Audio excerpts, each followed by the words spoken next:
Haleluya. Selamat pagi Bapak Ibu Saudara yang dikasihi Tuhan Yesus Kristus. Bertemu kembali dalam acara kesayangan kita, sarapan, makanan sesungguhnya bagi hati kita semua. Ya, pada pagi hari ini kita harus penuh semangat dan tetap taruh Tuhan Yesus di depan kita selama menjalani aktivitas kita pada pagi hari ini.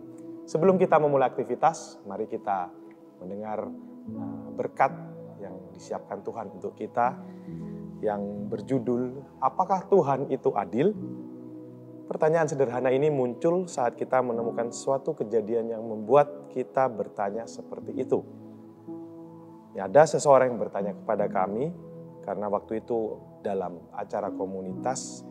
Jadi tidak hanya bertanya kepada saya tetapi juga kepada teman saya. Dia bertanya, mengapa orang yang tidak mengenal Tuhan tetapi dia kaya raya, sepertinya Tuhan membiarkan. Sedangkan ada orang yang takut akan Tuhan, hidupnya serba pas-pasan. Apakah Tuhan itu adil? Atau contoh lain ketika seorang ayah berusaha menghidupi keluarganya dengan bekerja keras dan hidup dengan benar.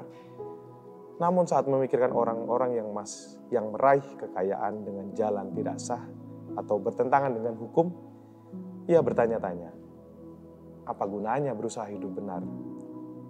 Toh Tuhan juga membiarkan. Mungkin orang benar memang selalu kalah. Nah, Bapak Ibu Saudara, dua contoh yang intinya sama, yang juga akan menimbulkan pertanyaan, apakah Tuhan itu adil? Apakah hidup begitu adil? Mari kita sama-sama belajar tentang hal ini dan membuka Alkitab kita di Mazmur pasal 73 ayat pertama sampai ke 28. Nah, Bapak Ibu bisa mungkin mempause atau menyetop video ini untuk membaca terlebih dahulu tentang perikop ini, tentang pergumulan dan pengharapan di Mazmur pasal 73. Kemudian setelah membaca baru Bapak Ibu Saudara bisa mulai kembali. Nah, pasal ini berbicara tentang seorang penulis Mazmur bernama Asaf yang menarik perhatian kita dengan keterus-terangannya. Ia mengungkapkan kepada kita kekecewaan yang mendalam bahwa ia merasa dikhianati tidak hanya oleh kehidupan tetapi juga oleh Allah. Nah, jika hakim memutuskan suatu perkara, maka terpidana atau terdakwa dijatuhi hukuman sesuai dengan tingkat kejahatannya. Tetapi mengapa Tuhan dalam tanda kutip membiarkan orang yang berbuat tidak benar dan hidupnya makmur, nyaman? Mengapa tidak langsung dihukum? Contoh ini yang menggambarkan kekecewaan Asaf terhadap kehidupan dan juga oleh Allah. Jadi Asaf kecewa terhadap kehidupan dan juga kecewa terhadap Allah. Dan kacamata yang ia pakai, cara pandang yang Asaf pakai untuk memandang penderitaannya, kabur oleh kebencian dan kebingungan pribadi.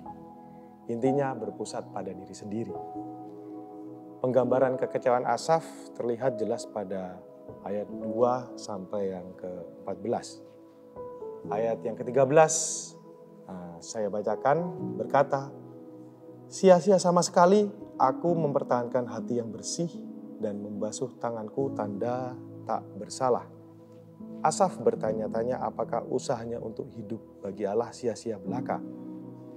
Hidupnya telah dijalani dengan tujuan berupa hidup dengan benar dan kesetiaan kepada Allah. Tetapi orang fasik mengalami kemujuran. Meskipun tidak mengikut Allah. Jadi orang fasik ini mengalami kemujuran, mengalami keberuntungan. Meskipun dia tidak mengikut Allah. Ketika sepertinya Allah tidak memegang kendali, keraguan dapat membuat kita ingin menyerah. Jadi Bapak Ibu Saudara, ini yang patut kita harus perhatikan bahwa poin ini adalah ketika sepertinya Allah tidak memegang kendali, keraguan dapat membuat kita ingin menyerah. Ketika kita mengalami ujian yang begitu berat dan kita merasa Tuhan tidak melakukan apa-apa, maka kita akan mengalami keraguan kepadanya dan membuat kita ingin menyerah. Dan hal yang menarik terjadi pada ayat ke-15, saya bacakan. Seandainya aku berkata, aku mau berkata-kata seperti itu, maka sesungguhnya aku telah berkhianat kepada angkatan anak-anakmu. Ayat ini menjadi titik balik Asaf.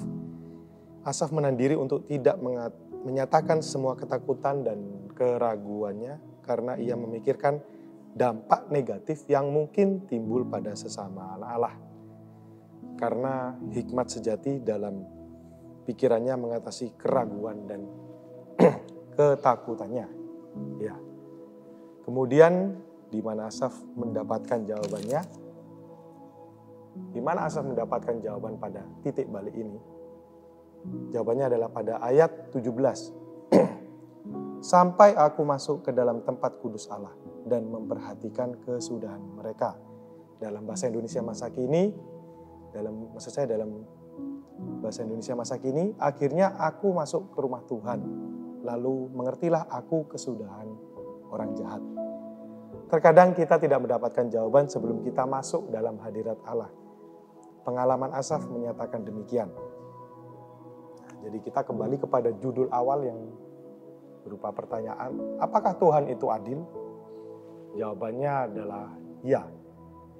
Dengan masuk hadirat Allah, kita akan mendapatkan hikmat sejati yang dapat mengalahkan keraguan dan ketakutan kita terhadap dunia. Sekali kita ragu terhadap Allah, maka kita akan merasa Tuhan itu tidak adil.